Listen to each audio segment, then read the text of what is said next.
I don't know if it's like this for you guys, but a Battletech game, an average Battletech game, we decide the scenario ahead of time. Think of it as some intel, some recon.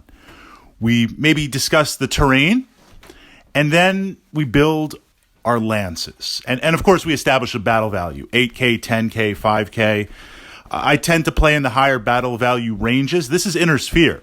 Inner Sphere 8K gives you a lot of really good toys. 10K, a ton of toys. Versus Clans, 8K is like, I've got 4 mechs. So you build your list, you figure things out, and then we roll up to the gaming table and you deploy. A lot of mechs are really good. A lot of mechs have some personality, and it wouldn't be that out of place, barring the personal favorite mechs that you like to play. Like, my buddy always loves to play the Crusader. Would not be unheard of to put down a Wolverine because it's an amazing mech. But there are certain mechs that I just find that if I'm playing it and you're playing it, there needs to be a showdown. Yes, we've got the mission going on. Yes, we've got to earn those C-bills, but there needs to be a showdown. And for me, that's the Stalker. When I put the Stalker down, and Stalker's kind of 50-50. It's an excellent mech.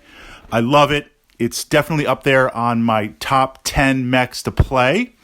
But on the list being number 1, the awesome being the number 1, Stalker's like, 7, 8, and 9. It's up there, but there's a lot of other toys that I really love. So maybe every 3 or 4 games, 3 out of 4 games, I'll field the Stalker. Put the Stalker down. My opponent plays the Stalker. It's on. It is on. We are going to tactically, using terrain and interlocking mechs and maybe some infantry support, move towards each other.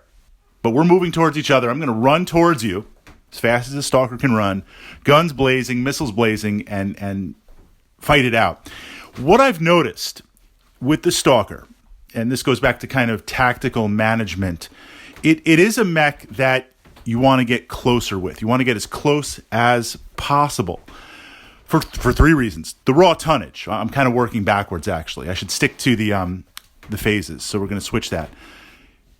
You want to get close because you have the armor. You physically have the armor, as guaranteed as anything is in Battletech. You physically have the armor where you can take a ton of damage. You can soak up a ton of damage.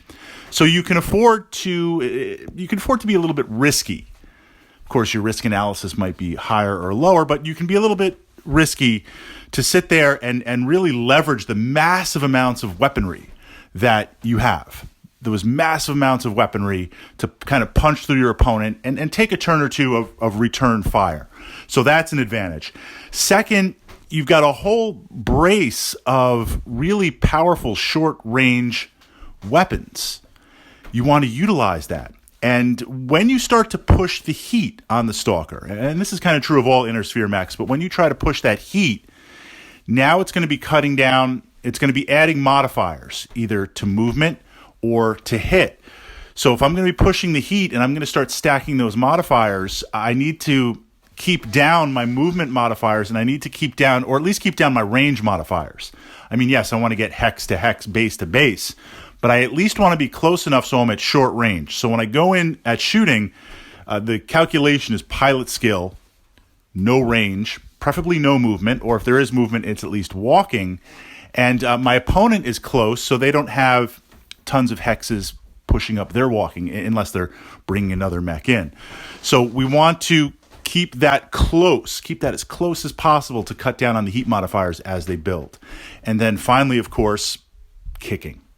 I mean, just the raw damage that this thing can do. Kicking, I want to utilize it. Especially that, yes, tactically speaking in Battletech, the arms are the weakest. Then the legs, then left torso, right torso, and of course center torso has the most. But the advantage with the kicking is, even if a mech has some decent armor on its legs, it's still going to be a little bit lighter. And it has the advantage of being able to focus on the kicking chart, left leg, right leg. So you're going to be able to hit that either way. So moving forward, on the way in, of course, I'm hitting up with the long range weapons. But I am keeping heat management.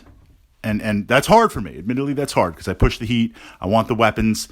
as opposed to running the awesome with the PPCs, I push the heat on that because I know this is a mech that I'm going to want to stay at medium range. I'm going to want to kind of float out there.